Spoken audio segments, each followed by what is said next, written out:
Welcome to story time. We're waiting for a few people to come in. Oh, okay. People bringing in their pets too. That's cool. Come on in, have a seat. Just let you know, the James brothers are in the next room. They have a full bar with snacks. And they might even have some pet treats too. So go ahead and make yourself comfortable. Get some drinks. Okay, I guess everybody's going to get their drinks. So let's get started with this story. Chapter 1. Pain. Pain in my left hip started several years ago. At first it was a minor affliction that slowly grew into a stabbing and often burning sensation which traveled from my hip down the side of my thigh. My doctor at the time suggested steroid shots to help relieve the pain. He diagnosed the problem as osteoarthritis of the hip.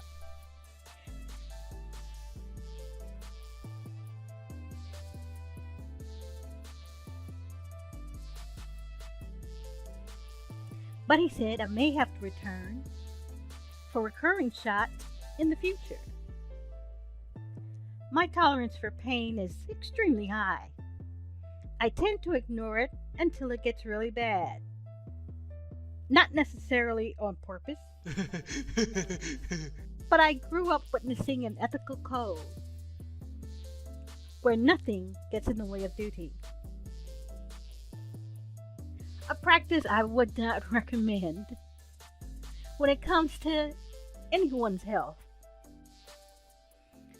Returning for more shots was something I didn't want to do because we all know steroids are not necessarily good for the body. Chapter 2. Gait.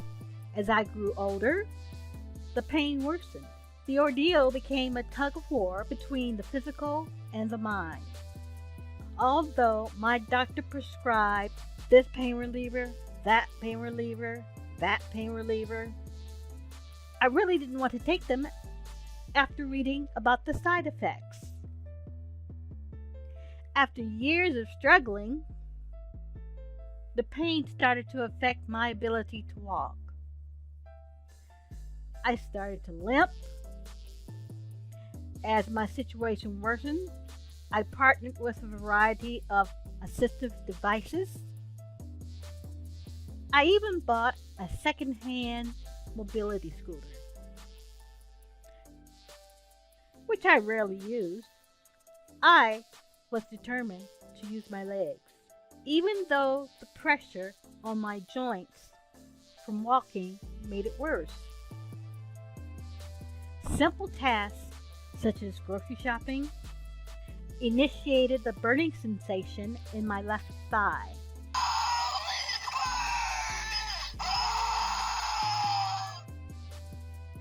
When that happens, I would head over to the freezer section, add frozen peas to my cart, just to have an immediate cold compress for my thigh.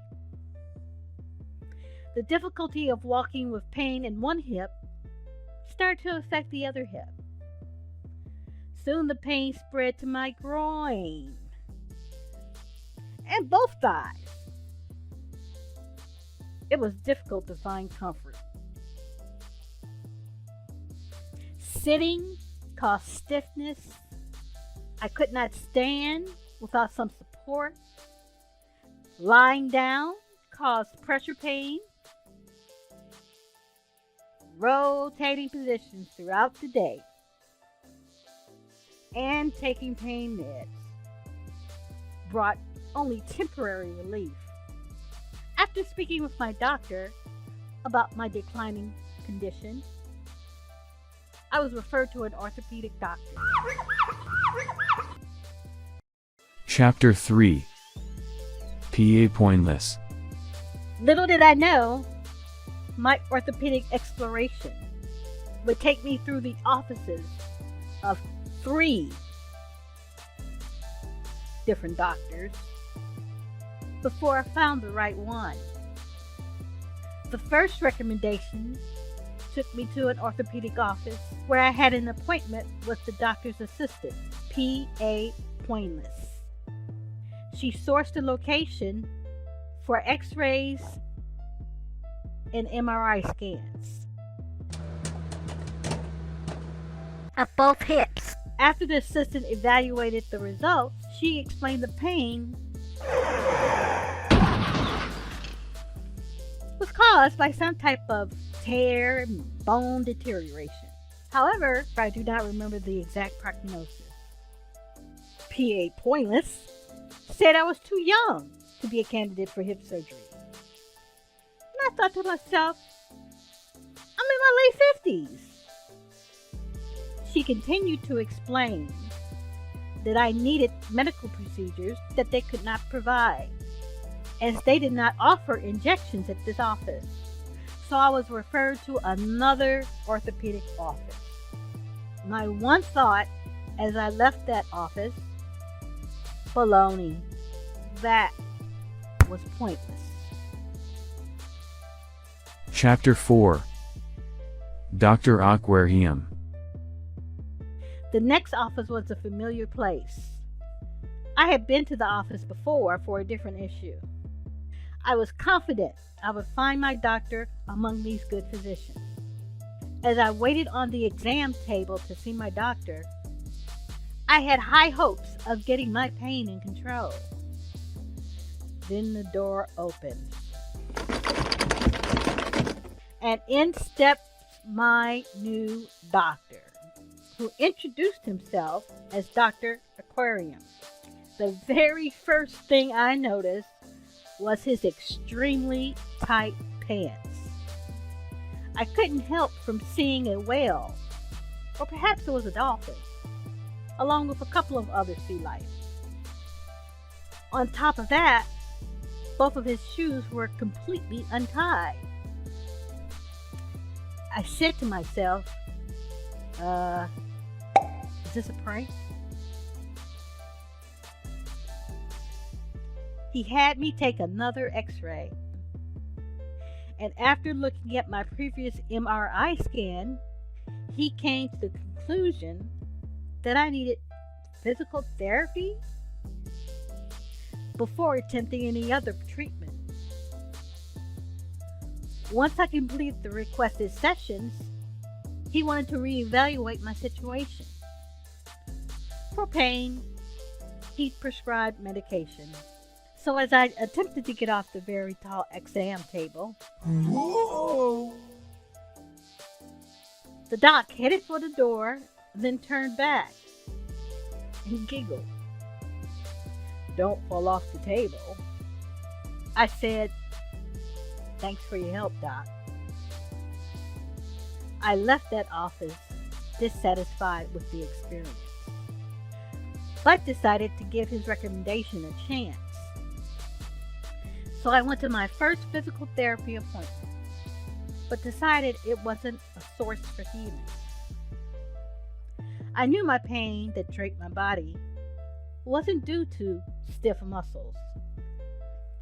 I decided to talk with my doctor about my decision. But first, I needed my doctor's assistant to change my pain medication because it was not working. I left a message on the office phone with the details of my concern. The assistant returned my call and said he needed to consult with the doctor regarding my pain medication. He said to wait for a call back. I waited for the response. 4 days later, I called again. The assistant said he had been waiting for a reply from the doctor, but would check with him again. I waited for a response. A week later, I angrily called again. As before, I was promised a response. After 2 weeks, with no response, I was done. I contacted the head of the orthopedic department to file a patient grievance, and I made sure to include all of the shenanigans, such as the tropical sea life, shoestrings, lack of assistance with medication, and non-existent customer service. Administration was sincerely apologetic and recommended a different doctor within their group of orthopedic doctors. Chapter 5 PA Denyano. Google Maps directed me to my third orthopedic office where my scans had been sent. Once again, I had high hopes of finding a solution, as my ability to walk was becoming more difficult. I was greeted by a very nice physician's assistant, PA Denyano, who went over my medical history. He then left the room to review my scan.